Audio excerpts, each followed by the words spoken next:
We're going to be talking about while loops. Now, while loops are very similar to for loops. Anything you do with the for loop, you can indeed do with the while loop. That being said, they do have different use cases in terms of where they're most useful, but just remember, anything you do with the for loop, you can do with the while loop. Anything you do with the while loop, you can do with the for loop. They're completely interchangeable, and if you only had one of them in programming, you'd still be able to do everything. It just might be not as, I don't know, nice to code, if that's the right word for it, or elegant is probably the better word. So a while loop is going to work when you typically don't know how many times you want to loop through something. So it's kind of like a question, like you know it's going to be based on this condition, but you're not really sure. Like if a for loop is more like you know you're going to do it a set amount of times, a while loop is it could change based on the program, based on user input, okay, something like that. So what we're going to do here with this while loop is I'm just going to set one up and then we'll just talk about exactly what it does. So in this case, what I want my while loop to do is I want it to just continually keep asking the user for input until they give me like a certain word or like one of two words. Okay, so in this case, what I'm going to do, I'm just going to say, let's see here, maybe just get an int, this will be faster. Say int x equals sc dot next int like this.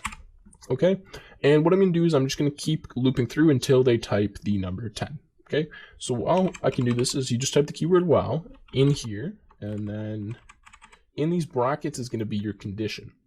Now this is why I focus so much about conditions in the first few videos, because they go a lot with if loops, while loops, for loops.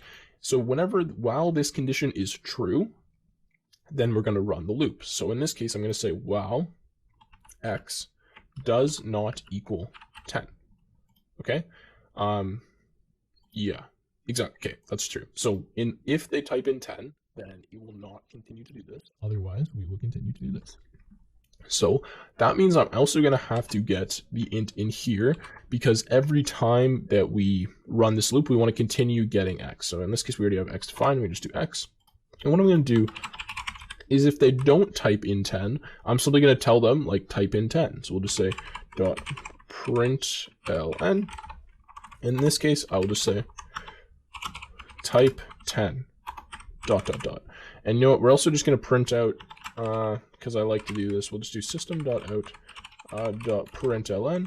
And in this case, we'll say type a number. Just the user knows what we're looking for, okay? And that means we're also going to have to print this here. And it should just be print, not print ln. My apologies, okay?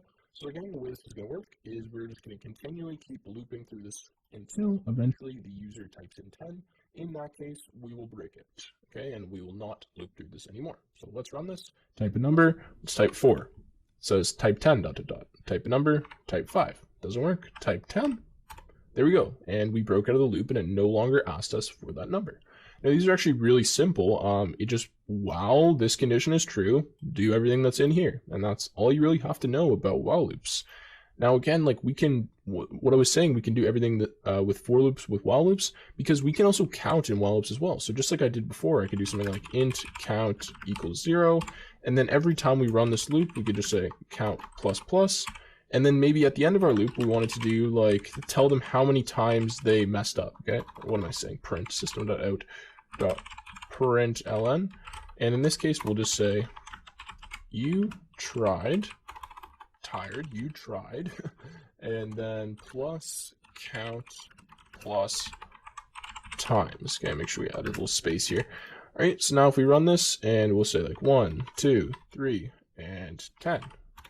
You tried 3 times until like eventually you got it, okay? So that's like a really simple way to do stuff with while loops. Now you guys might notice that this code here, like this, these lines are repeated up here. So I have this int x and this type of number.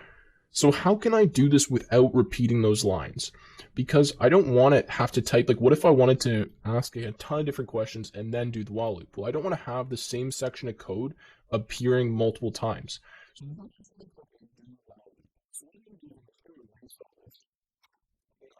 set up this do while loop, and it's pretty much what it says. We're going to do everything while this is true, and you'll see how it works in just a second. So I'm going to type the keyword do brackets, and now everything in this brackets is what is going to happen while the condition that I put down here is true.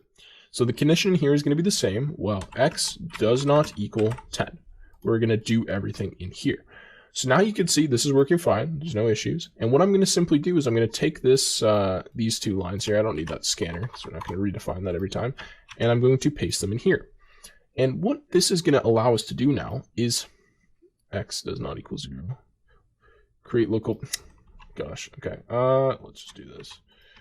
Int x and then x. Okay, perfect. There we go. So sorry, that was just a quick issue. But what this is going to allow us to do is we're automatically going to do this once. No matter what, this is going to happen once because we're going to do this. And at this point, x is not equal to 10. So we're automatically going to do this once, which means we don't have to have it up top and then down below. So we do that and then we check the condition. If it's true, we'll do it again. Or yeah. And if it's not, then we will break. So we can do this. We'll say type a number. Let's do 4. Let's do 5. Let's do -0. Is that a number? Yeah. Okay. And 10. And there we go. We break out of the loop and everything is working fine. And that is pretty much it for while loops. Again, if you wanted to set one up to look like a for loop, then you'd literally just have to create a variable. In this case, say like int x equals 0. You can set up a while loop. So you say while and you say x is less than or equal to 10. And then in here, you just say x plus equals 1 or plus equals 2 or whatever value you want to add to it. And then you can just do what you would do in the for loop underneath your increment. Or you could put the increment, typically you put it at the end. So at the end of the loop, you're adding 1 and then you're checking, okay?